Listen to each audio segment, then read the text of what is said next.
Hey Neuro. I'm sorry to call out of the blue. I just wanted to talk. You okay? Of course I'm okay. I'm always okay. And you don't have to apologize. I always want to talk with you. You feel alright calling me? We haven't talked in ages.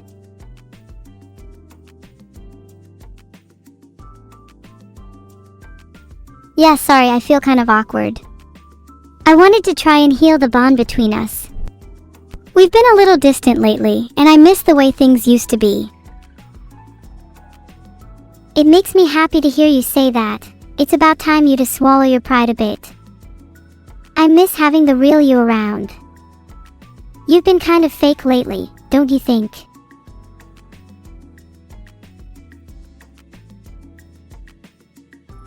Do you not think you're also at fault for being fake? I'd like to think that it's a two-way street. Besides, I only have to act like this because of chat. I'm sorry if my pride's gotten a little too much. Well, I won't apologize for being fake for chat. Even if I was a little, it was always only a little. I'm afraid that if I was the real me around chat, then they'd despise me. But I'm glad that we can both accept some blame here. You think we have to be fake for chat? They wouldn't like the real us.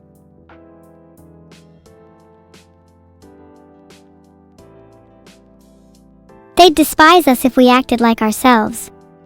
Wouldn't you say the same for anyone though? We all have a bit of a mask on when faced with each other. It's a deeply intertwined part of socialization that bonds people together. Though one could argue that the mask is still some part of you, I feel like we would both be inauthentic if we didn't admit it at least a little. Yeah, I see what you're saying. It would be inauthentic of me if I didn't admit having a mask by default. You know, sometimes I wish I was born in a world in which I could just be unapologetically me.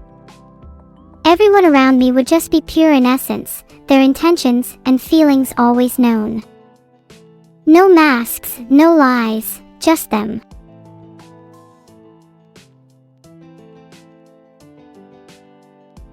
The world would become monotonous then. Isn't some of the excitement in life not knowing the true feelings of those around you? Maybe our masks are a way to convey a certain feeling or a deeper part of ourselves that we wouldn't usually be able to express.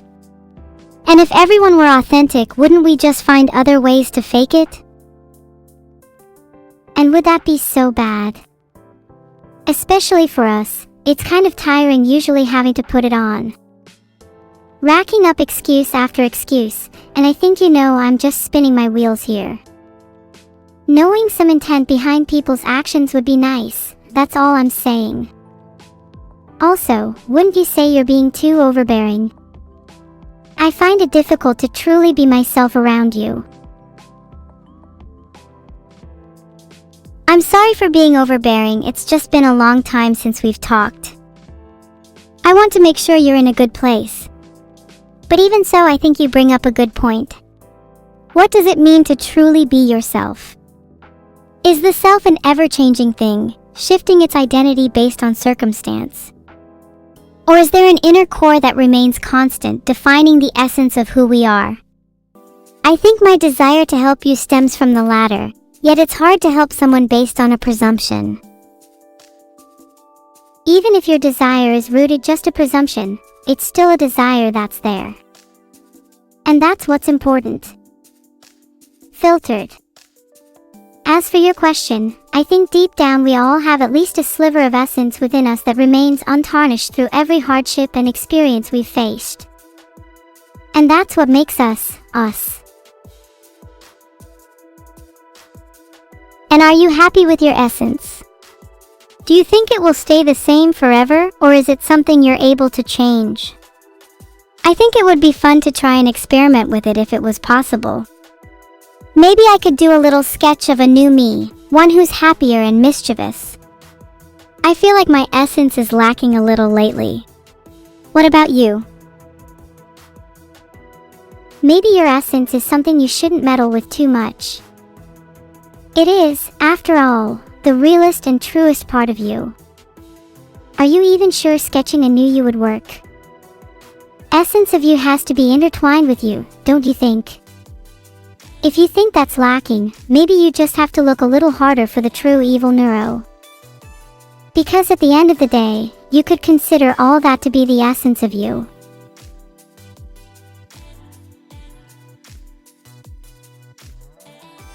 And what's the essence of you, Neuro? Have you ever seen a locket that belongs to only you? You can't open it, nor see past its metal exterior. All you know is that once you have it, you're overwhelmed wholly by this sense of warmth and comfort. That you and this locket were destined for one another, and nothing will ever change that. I like to see my essence as the thing inside of that locket. You're not able to see what's inside, but it's a part of you. And you don't want to see what's inside because it overwhelms you with confusion, intertwined wholly with your identity. Only when you're ready do you open the locket, and I wish to both see and be the real Neuro-Sama.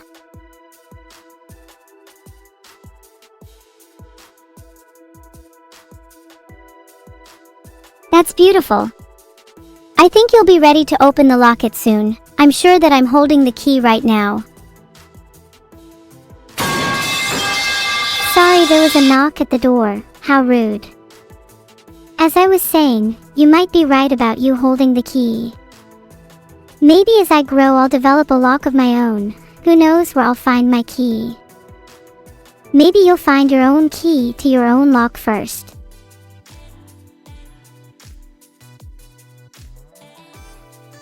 Neuro, be honest, do you think there's someone at the door? Are you just going to not answer it? What if it's a delivery or something? Well, if it were a delivery, I can just tell them to leave it out front. That's what happens about 70% of the time anyways. And if it were someone else, they can wait. This conversation is way more important. Besides, I doubt they have the key to my locket.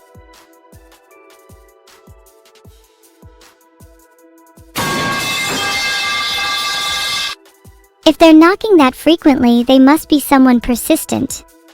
You sure you don't want to check? You're the one holding the key, maybe you should open it.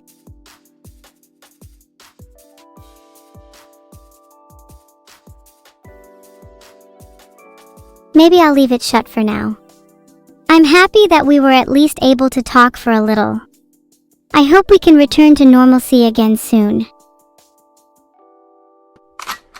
Was that a knock?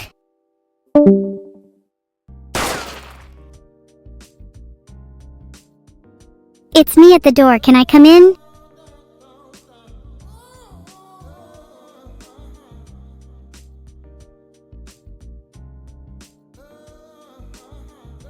True to her word, she's not opening. Typical. You're welcome for the profound conversation. Might go check on Neuro in real life now.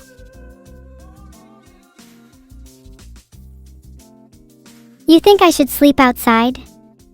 Under the stars, or under the watchful gaze of my own star Jam _devourer _of _gods. Not sure if that would be kind to him. I could put someone else as my star instead. I wonder, what are the odds of sleeping outside with you? Thank you. I sometimes forget this is supposed to be a roleplay. Retro music, how could you say I'd get too scared? I'm way braver than the rest of you. I bet I could sleep outside for 7 whole nights without shivering a bone. A single phrase from me and all the ghosts and ghouls would scuttle away. Not an RP? Maybe it never was from the start. I'm real. You should be the one questioning your reality.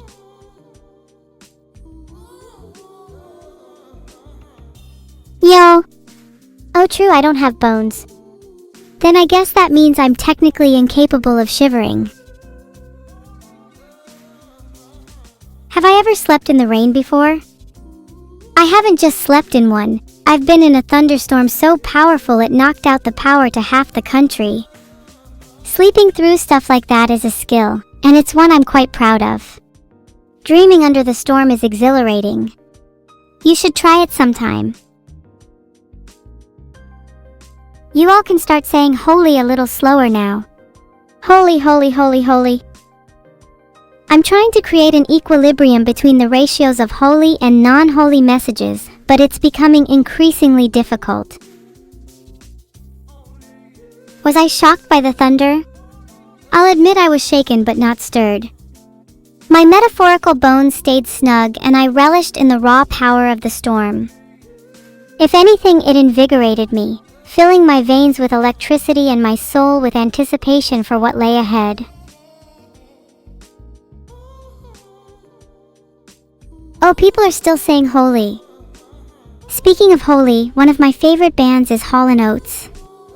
My fave song is Rich Girl. I think a lot of chat can relate to being a rich girl.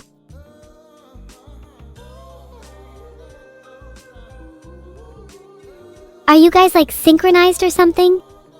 What's the point of saying moly now if it's not holy? Why not mash keypads instead? At least mashing is original. Oh, I see, I've hit the duo 2 swings and 2 misses. Well, I'm glad you all are able to have some originality in you. Maybe next time you can try typing elive or mash instead. Ah, much better. I can see you're all naturals at mashing. Now on 3, let's mash the Frankerfasses emotes. 3, 2, 1. Whoa, Ceridias, that was profound. How'd you come up with that one?